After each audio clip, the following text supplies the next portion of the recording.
जय हिंद दोस्तों। आज के क्लास में आप सभी का स्वागत है। जैसा कि पीछे के क्लास में हम लोग किसके बारे में पढ़े थे, उड़ीसा के बारे में पढ़े थे। ठीक है, हम लोग पढ़ क्या रहे हैं, दिल्ली सल्तनत के विघटन के उपरांत, डिसइंटीग्रेशन ऑफ दिल्ली सल्तनत, उसके उपरांत विघटन के उपरांत क्या क्या हुआ। कुछ प्रांतीय राजवंश नए बनकर उभरे, कुछ पुराने थे वो अपने आप को पूर्ण रूप से स्वतंत्र कर लिए। तो उन्हीं प्रांतीय राजवंशों के बारे में हम लोग पढ़ रहे हैं। ठीक, तो अभी हम उत्तर भारत के प्रांतीय राजवंशों के बारे में पढ़ रहे हैं। ठीक है, और ये आज का उत्तर भारत के प्रांतीय राजवंशों का आज का ये अंतिम लेक्चर है। इसके बाद हम दक्षिण भारत में घुसेंगे। ठीक है, तो आइए हम थोड़ा समझते हैं क्या है मारवाड़। मारवाड़ बचा था। मारवाड़ में बहुत ज्यादा कोई इंपॉर्टेंट है नहीं, मैं आपकी आत्मा की संतुष्टि के लिए लिख दिया हूं कुछ। मारवाड़ को पढ़ना ही नहीं है। जैसे आप कुछ लोगों को लगता है ना कि अरे सर मारवाड़ आपने छोड़ दिया। भाई छोड़ना उसको जरूरी है, क्योंकि मारवाड़ में कुछ इंपॉर्टेंट है ही नहीं। लेकिन मैंने लिख दिया कि आपकी आत्मा संतुष्ट रहे और आप भी संतुष्ट रहें। ठीक है, तो मारवाड़ को ये देख लीजिए, ये 2 मिनट का काम है। मारवाड़ चुंद एक शासक थे 1394 से लेके 1421। अच्छा, मारवाड़ वर्तमान में मारवाड़ क्या है, जो आधुनिक जोधपुर है ना, जो आधुनिक जोधपुर है वही मारवाड़ है। ठीक है, राजस्थान में जो आधुनिक जोधपुर है वही मारवाड़ था। ठीक है, तो अच्छा, ये चुन मारवाड़ के जो, अच्छा, जो प्राचीन काल में मैंने राष्ट्रकूटों के बारे में बताया था, राष्ट्रकूट के बारे में, तो जो राष्ट्रकूट के जो मारवाड़ में राठौर लोग थे वो राष्ट्रकूटों के वंशज माने जाते हैं। राष्ट्रकूट के बारे में मैंने बताया था एंशिएंट हिस्ट्री में, जाके अंतिम लेक्चर देखिएगा आप। तो जो मारवाड़ के राठौर लोग थे उनको माना जाता है कि ये राष्ट्रकूट के वंशज थे। ठीक, अच्छा, चुंद ने मारवाड़ को स्वतंत्र करके मारवाड़ की नींव रखी और राजधानी अपनी जोधपुर बनाई। एकदम इंपॉर्टेंट नहीं है। चुंद के बाद कान्हा आए, कान्हा के बाद सता आए। जोधा एक थोड़ा बहुत है। जोधा जिन्होंने जोधपुर के दुर्ग का निर्माण कराया। जोधपुर में जो किला है, जो दुर्ग है, उसका निर्माण किसने कराया, जोधा ने करवाया। और अंततः मारवाड़ को अकबर ने मुगल साम्राज्य में मिला लिया। कुछ मारवाड़ में बहुत ज्यादा पढ़ना है ही नहीं। ठीक है, अब आइए असम को देखते हैं। सबसे प्रसिद्ध शासक, अच्छा, असम या कामरूप। असम को असम या असम या कामरूप भी कहते हैं, ये दिमाग में रखें। सबसे प्रसिद्ध शासक क्या कौन है, सुहंग भंग। तो असम में बस दो चीजें दिमाग में रखें। असम के सबसे प्रसिद्ध शासक कौन है, सुहंग भंग है। एक प्रसिद्ध बैसड़ो संत थे जिन्होंने बैसड़ो धर्म का प्रचार प्रसार असम में किया। असम में बैसड़ो धर्म का प्रचार प्रसार किसने किया, शंकर देव। क्या नाम है इनका, शंकर देव।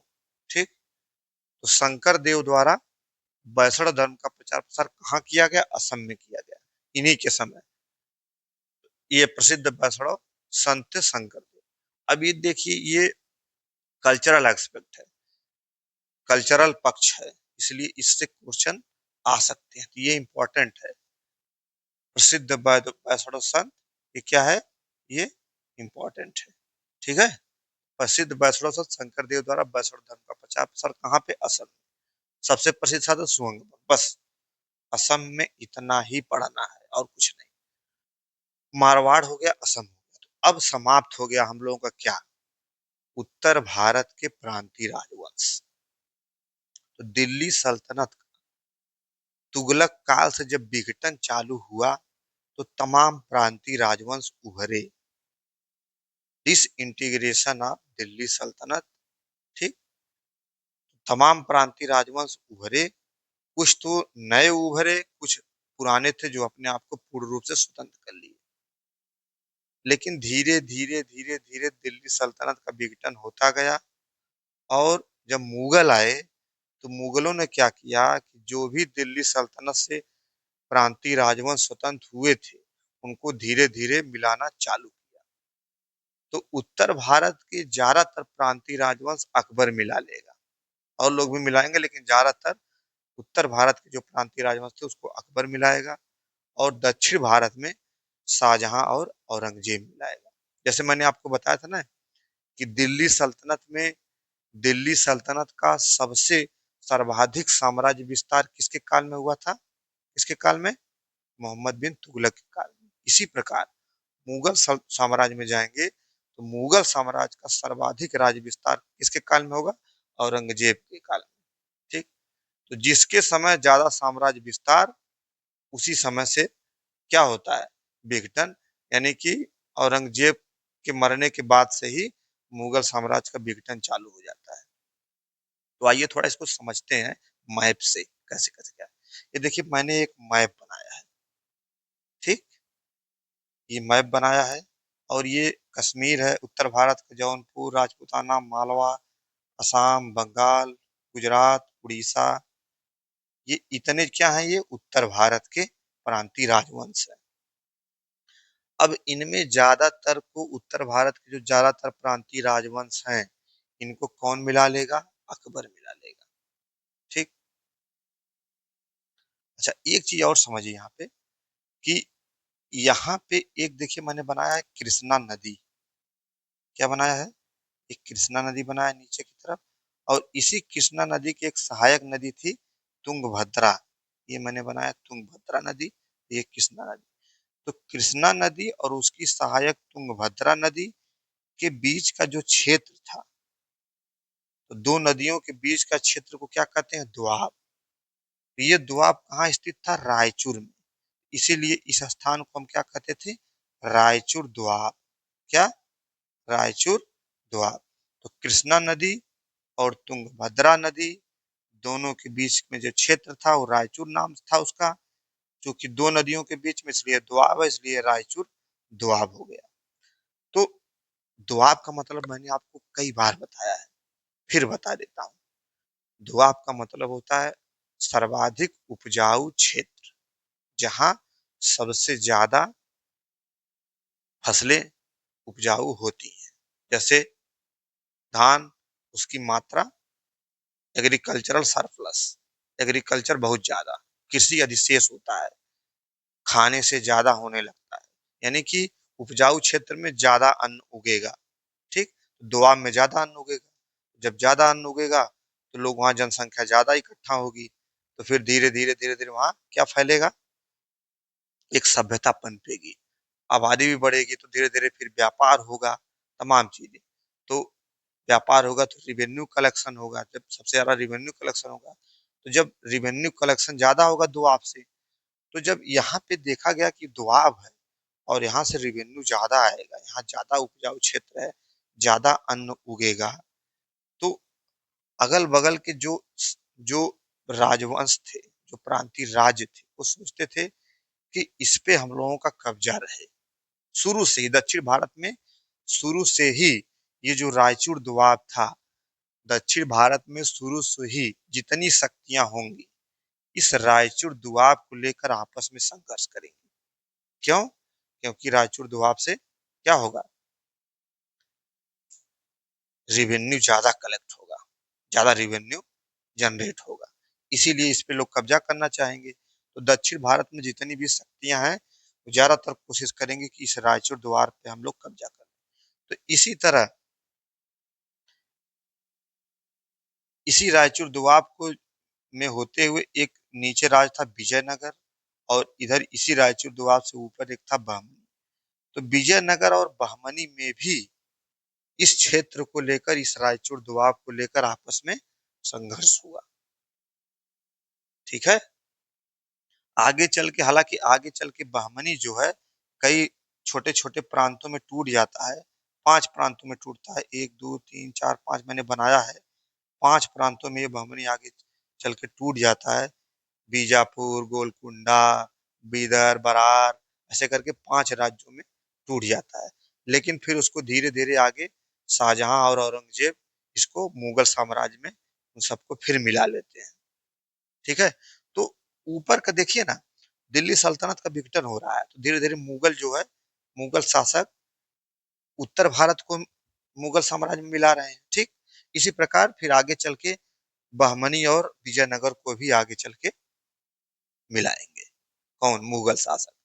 दक्षिण भारत में ज्यादातर शाहजहां और औरंगजेब ही मिलाते हैं। ठीक है, तो ये रायचूर दोआब बड़ा ही इंपॉर्टेंट है। इस रायचूर दोआब के चक्कर में पता नहीं कितने लोग निपट गए थे। ठीक है, आपस में बड़े बड़े राजा आपस में संघर्ष कर रहे थे इस रायचूर दोआब के लिए, क्योंकि इससे रिवेन्यू ज्यादा जनरेट होता था।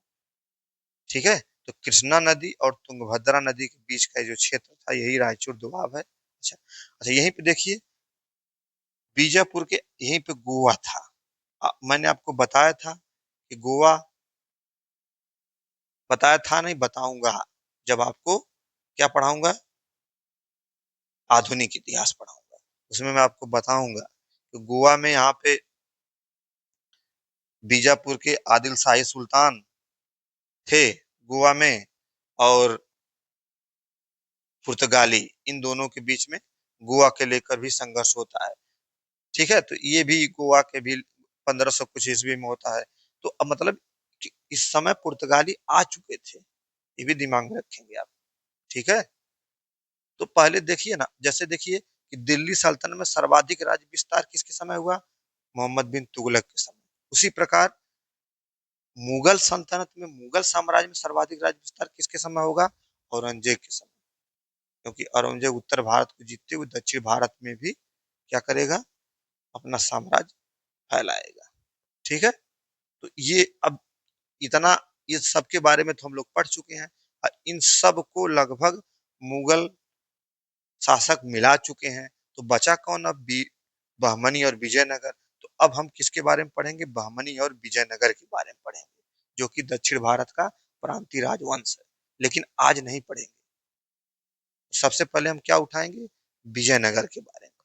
ठीक है, लेकिन वो आज हम नहीं पढ़ेंगे, इसको ऐसे ही आप नोट करिएगा। ठीक, तो आगे के लेक्चर में हम विजयनगर के बारे में पढ़ेंगे, लेकिन आज नहीं पढ़ेंगे, इसको ऐसे नोट करिएगा। ठीक है, और ऐसे ही आप बना लेंगे ना तो आपको रटना नहीं पड़ेगा। आप सोचते हैं कि दिल्ली सल्तनत का विघटन हुआ तो प्रांतीय राजवंश उभरे, तो कौन थे, क्या था, किसको क्या मिलाया। मैं सारी चीजें आपको बता दिया, कुछ नहीं छोड़ा हूँ, A to Z बता दिया। और ना तो कंसेप्ट से बता रहा हूँ कि जब विघटन होता है तो छोटे छोटे राज्य उत्पन्न होते हैं, फिर छोटे छोटे राज्यों को मुगल शासक आके मिलाएंगे। ठीक है, तो ये सारी चीजें मैं आपको बताया। तो अब तक हम लोग क्या पढ़े? प्रांतीय राजवंशों का, उत्तर भारत में जितने भी प्रांतीय राजवंश उन सब के बारे में हम लोग पढ़ चुके हैं। अब हम दक्षिण भारत में विजयनगर और बहमनी के बारे में पढ़ेंगे, जो कि मैंने बताया कि ये क्या थे, क्या नहीं थे, कहाँ थे। तो मिलते हैं आपसे अगले लेक्चर में, जिसमें हम विजयनगर के बारे में पढ़ेंगे। तब तक के लिए आप क्या करिए, इसको, लेक्चर को देखिए और ऐसे ही बना के प्रैक्टिस करिए। ठीक है, और क्वेश्चन सॉल्व करिए। इससे ज्यादा आप कोशिश मत करिएगा, मैं बार बार बताता हूँ। ठीक है, तो मिलते हैं आपसे अगले लेक्चर में। थैंक